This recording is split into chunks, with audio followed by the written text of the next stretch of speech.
If freedom parenting, nyaka obed gi limits. Niwach kiwe nyathi ahinya tibiro yudo ka odhi bedo bungu.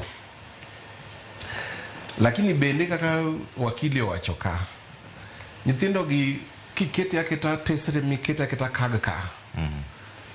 Ting'eyo ni kata kaka the last 2 weeks, mostly in high schools, nino ka most of the schools or some of the schools nino ka wahia no wango skunde. To wango mar skunde ni ne wuok nade. Magi miyudo ka sama nyithindo gi koro biro dala kae, gini nyocha otimre, alafu waduogo waweyo nyithindo gi hamano endo, ma kwan wang'e gimomiyo gigi notimre, to biro bedo matek kabisa. To kamedo wacho mano endo, wawachie gimo kae managing screen time. Inuang kaka wahia sani oseduogo, i school kane gintie moso mane ni boarding school, ne ituono gi TV. Iot TV kod sim. Iot ka janyuol ni onyiew ne sim, to we ne TV sani ido ka sim onyiew ne sim moro ma mula mosni. Me ido ka mage mawahia masane dwaro.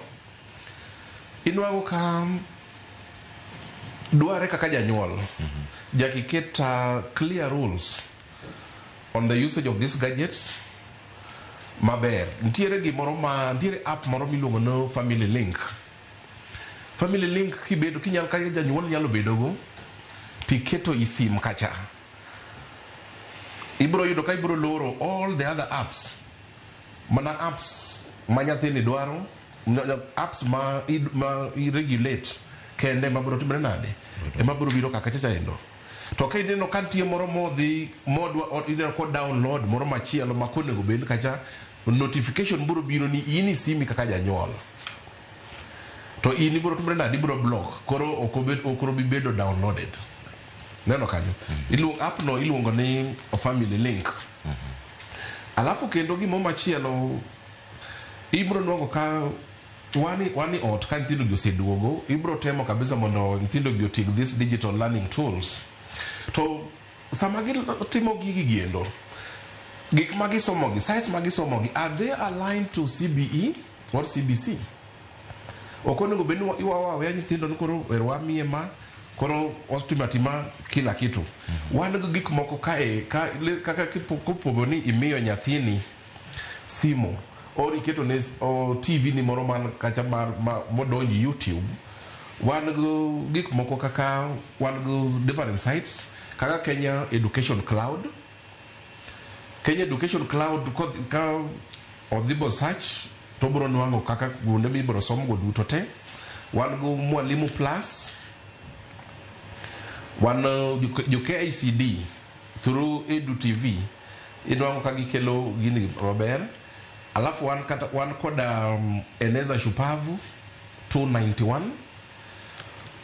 Wan kodu educational YouTube channels. Sani kikao TV no ino tidonji YouTube.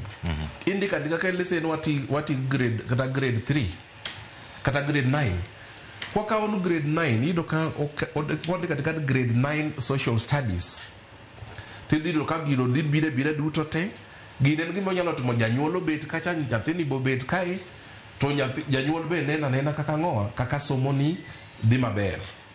Koro mondo wakony jonyuol, ai wabe wakony nyithindo gi bende.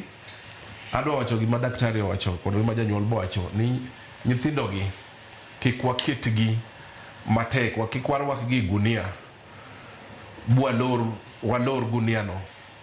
Waket nyithindo gi gibed kaka partners. Nwach kikase tibiro neno, ibiro yudo ka nyathini biro balo kodi, bibiro wacho mae ok nyathina. To koro mondo wakony nyithindo gi, wabeda kodgi, alafu kendo wawinj gik mag be gidwaro.